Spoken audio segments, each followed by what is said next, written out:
you can't fault them because it's a general problem. So they have to come back and come to you. They are, if there is no strike, probably they will be in camp before the deadline. So you will not blame them. Okay, you say you won't blame them, but I was feeling like this has happened before. It's happened again, and it's happening again, where you have players come on deadline day, which you're supposed to resume training on that deadline day. You have players come after 2 days after the deadline day. It's always a problem for Super Eagles, and I think if they don't start to rectify these issues now, they won't rectify it again. Yeah, I understand, and you make a valid point when you make that point, but you also need to understand that some of these players have issues or connections with their club. Maybe they weren't released on time. You know, moving around the itinerary in Europe is another ball game, given all the clearances you need to go through just to, you know, be able to travel safely. So I think this is a one-off, and we can let them off the hook this time, given the challenges we're experiencing in the country as well too. So let's look forward to them getting to camp maybe today, either through road or any other means. And let's hope that they're able to get in a shift or two in training to prepare them for the qualifiers too. They didn't train yesterday because of it. You know, this surprise, this like generally when they call for strike, normally that they will say we are starting strike today, and they call it off at midnight. So everybody will think that it's the same thing. So everybody was relaxed. They will call it off. Yes, they will postpone this strike is normal. But now the strike went through and they are stuck. They have to find an alternative means. That means by road. You have to move by road. Ahead of the game now ahead of the game on Friday, the South Africans have arrived. I don't think it will tell on the tactics of the coach, because now the South Africans have been raving on how they will hurt Nigeria, how they will beat Nigeria to the ticket. Ahead of that game, they've arrived Nigeria and they are training already. It's depending on the football is not really like that. Yeah, you can practically not train and still win a game. That is the truth. But the difference here is Finidi is a new coach. And another, just to add buttress that point too. It needn't be that the key players who are just coming in are the ones that is going to field, and Finidi doesn't need to rewrite the wheel on, you know, against South Africa. He just needs to go with what will work for the day, and that may just be moving a few players around, playing the same structure they already know and are accustomed to, because it's too short a period for you to start from the foundation, start doing everything from the ground up again. Okay, so I think it's going to pick a comfortable formation that can trash South Africa, and then he can now start working towards rebuilding the squad from scratch, because it's not going to happen in just a couple of 2-3 days. If you look at the players that are yet to join the camp, Iwobi, Lookman, Onyeka, these are first team players.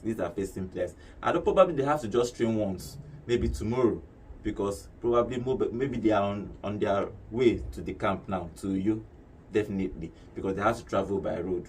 They don't have any other choice now than to travel by road. So they let him train once and just feel them. I've seen coaches that they appoint the coach first 1 week before the Premier League starts, and he changes the formation and he plays the next game. Or even buys in a player. You bring in a player from the club just two days before the transfer window ends, and you put him in the squad. So it depends on the tactics. Just let him feel. We have stars in Nigeria. See, if you look at the South African team, this is a team that played in the AFCON. They are still together. Nobody is out of the team. Nobody is inclusion. Nobody is excluded from the team. You see the same team that went to the AFCON, that brought Nigeria, that took Nigeria to the extra time and to the kickoffs. Penalty kick-off. Now, do you think this team are not ready? They've not done their homework on the Nigerian team, that your key players should be in Lagos while the rest of the team is training in New York? Yeah, this is not to underestimate the South African side, the Bafana. Let's not go there. But then, let's not underplay our hand as well. We have a credible side, and we have what it takes, the attacking powers within the team, to be able to bury that game. Now, is it okay that key players are not on site for training? No, it's not okay. But can these players... It's a general problem. Yeah, it's a general problem. Can these players, when integrated into the side, do a disastrous work on South Africa? Yes, because we have what it takes within the side to be able to win that game. So I'm just looking beyond the current challenge, which is general across the country right now, and saying that with a day or two to train with the rest of the team who already, you know, a couple of clicks ahead, they should be able to incorporate well. Because let's not forget that once that whistle goes off, everything you've done in training goes out the window. It's now mentality, it's now tactics, it's now being able to react as the game is unfolding before you. And that is something you cannot take away from the likes of the striking powers coming into the side from the Ademola, Lookman, from Iwobi and the rest of them. So let's just, go over this and see how it plays out on that day. We have key players on the bench, we have key players in midfield, but some players are not being invited due to injury. We have the likes of Joe Aribo, which we know Iwobi does not have a replacement in that team. If he is not playing well, how do you expect the Super Eagles to perform wonders ahead of Friday's game? It depends on what you have available. We keep talking about Iwobi being the only creative midfielder we have, which is true. But if you see some certain things like Liverpool, they don't play with a creative midfielder. Do you understand? They play with all one DM and two CMs. Before previous season, before this season, club that brought in other players. But so it depends on the player you have at the moment. You could play Iwobi. If you are winning the game, you find a time to withdraw him and put him under defensive midfield. I've seen team play with two defensive midfielder and one CM and they win games. Yeah. You need to now find the formation that is suitable for your team. Yeah, for me, as Nigeria has enough strikers, Lookman, Iheanacho, them. They have enough attacking. So play with your attackers. Keep moving the ball to the wings, moving the ball to the attacking position. You don't need to play with the midfield. You don't need to pass around the midfield. There's nothing to pass around there.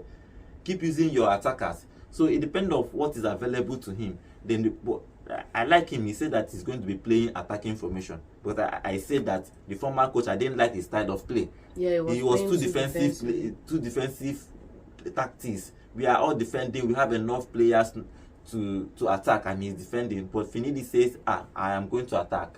So I'm looking forward to Friday's game. I'm looking forward to Friday's game and what will happen. Well, we hope we're all looking forward to Friday's game. Let's see what will happen from there. Let's go on a break. When we come back, we'll talk about international transfers so far. And there were big games played in the weekend. I said weekend. There were big games played yesterday. International friendly has already kicked off. England played yesterday. But let's go on a break. When we come back, we'll talk about all those games in full details.